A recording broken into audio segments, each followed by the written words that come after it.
The mystic cords of memory stretching from every battlefield and patriot grave to every living heart and hearthstone all over this broad land will yet swell the course of the Union when again touched, as surely they will be, by the better angels of our nature. Abraham Lincoln, 1861. This quote from Lincoln's first inaugural proved prophetic as the American Civil War churned on for 4 years, killing over 250,000 people in the process. But in time, the war ended, the nation began to heal, and although massively complicated, the war itself became memory. Once memories told by the generals and the soldiers who carried out the war became the letters and recollections of a mostly dying generation by the Great Depression. Monuments were constructed all over the country, and songs and images romanticized the great conflict. But eventually, tourism and commercialization became the star of Civil War memory, and in this modern era, profits and protest have shaped a mostly misinformed majority about what many modern Civil War enthusiasts do to educate and preserve our collective past.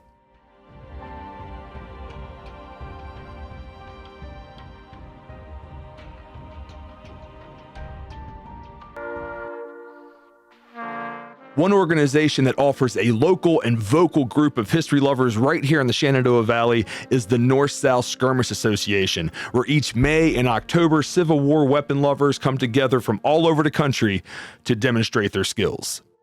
Tucked in the northernmost part of Frederick County, just 7 miles from Winchester's historic pedestrian mall in the hamlet of Gainsboro, is the national headquarters of the North-South Skirmish Association, better known as Fort Shenandoah. The massive 430-acre compound's crown jewel is its quarter-mile-long Rawls-Peterkin range that is capable of housing over 600 competitors, firing Civil War-era small arms at a single time, as well as being able to be shifted for live ammunition, artillery, and mortar competitions. Now, to be clear, skirmishing is not reenacting, although there is a lot of crossover. Skirmishers dress the part wearing historically accurate Civil War era clothing, as well as portraying both Union and Confederate units that actually did exist. But these men and women are skilled marksmen. They are shooting live ammunition at real targets. Working with a combination of rifles, smoothbores, and pistols at paper and tile targets at a distance of 50 and 100 yards, the 3-day national skirmish taking place each May and October is an action-packed piece of local history dating back over 60 years, when in October 1963, the first national competition was held at the now beloved Fort Shenandoah.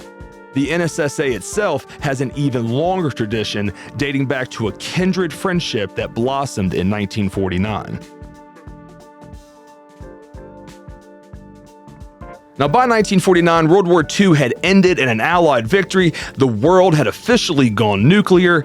New conflicts and Cold Wars over communism were beginning across the globe, but in America, patriotism was at an all-time high, and a golden age of chromed-out cars, rock and roll, and television were surging, while the next decades would seemingly see history trend towards space and new frontiers.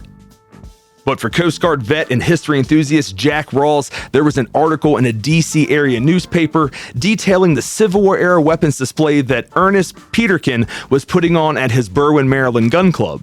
Rawls wrote to Peterkin sharing that he too had been shooting Civil War weapons around Norfolk, Virginia during his time in the Coast Guard, and soon enough, a partnership was formed.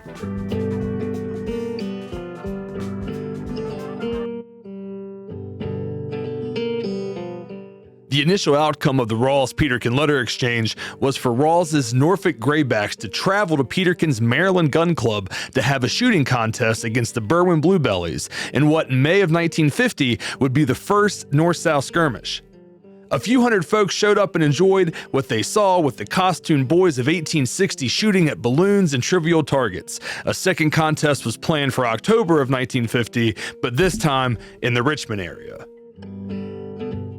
From there forward, the biannual May and October National North-South Skirmish would become a rich new tradition in Civil War memory. Today, Team 001 and 002 on the NSSA roster trace their roots to these first matches.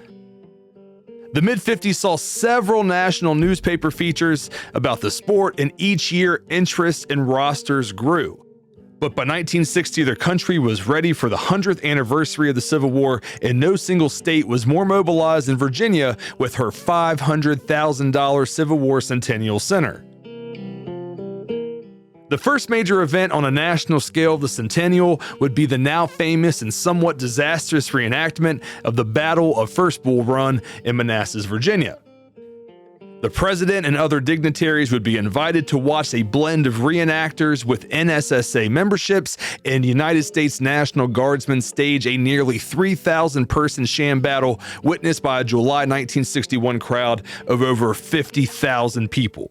The reenactment ended with many hospitalizations due to heat illness and even a couple woundings from poorly cleaned weapons. I will link a great article about the weekend published by the American Battlefield Trust in the notes. The main legacy of this event is that the National Park Service still will not allow reenactments on historic property. In the middle of the Centennial, the NSSA purchases what is now Fort Shenandoah out of the necessity to house the growth of the Centennial. The North-South Skirmish Association costume contest was and still remains a huge part of the family event. By the time Super 8s and 45s went the way of history, and Vietnam and international conflicts weakened people's tolerance for war and for some patriotism, the North-South Skirmish Association remained strong with its dedicated core. But it would be the 1990s Civil War Renaissance that once again would swell the ranks of the group. In the wake of films like Glory and Gettysburg, as well as Ken Burns' iconic Civil War series, people were once again crazed to learn about the nation's defining conflict. Reenacting grew exponentially in these years, but the NSSA enjoyed strong growth, especially when the bylaws were changed to permit female shooters in the early 1990s. Now today, the NSSA still has a couple thousand members, but is always recruiting and willing to train even absolute beginners, because a huge part of their mission is education and preservation of Civil War era weapons and techniques. Just check out their website at www.n-ssa.org as seen here.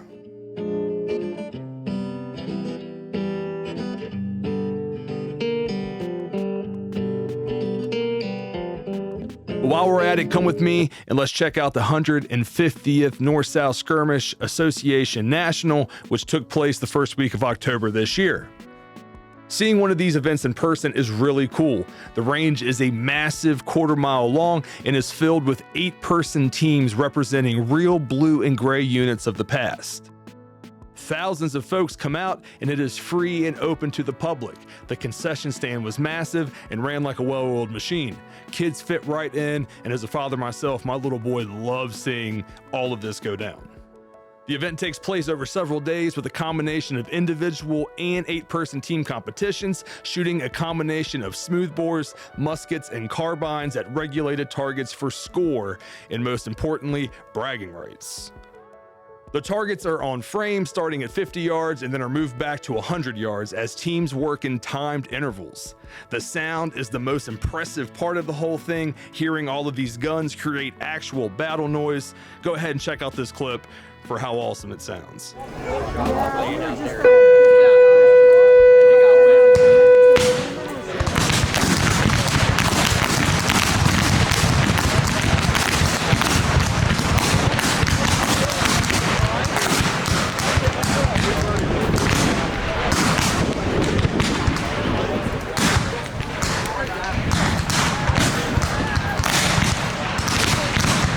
Now, when you get tired of all the shooting, you need a little break. There's also a lot going on the other side of beautiful Back Creek as you walk back to the Sutler area and campsites. This year, there was this really cool history fair with individual pods to learn about 19th century life, from voting, life on the home front, uniforms, and even fountain tip handwriting demos. The costumes are immaculate, and people really take pride in what they do at these NSSA events. Of course, you have to check out the Sutler area, where vendors, gunsmiths, and merchandisers from all over the country come to share their goods with the history lovers that make this tiny city come to life for the weekend. This year, the weather was incredible for the 150th, and if you're able to come out to this unique piece of local history and tradition in the future, you'll find a really exciting and fun way to spend a weekend in the beautiful Shenandoah Valley.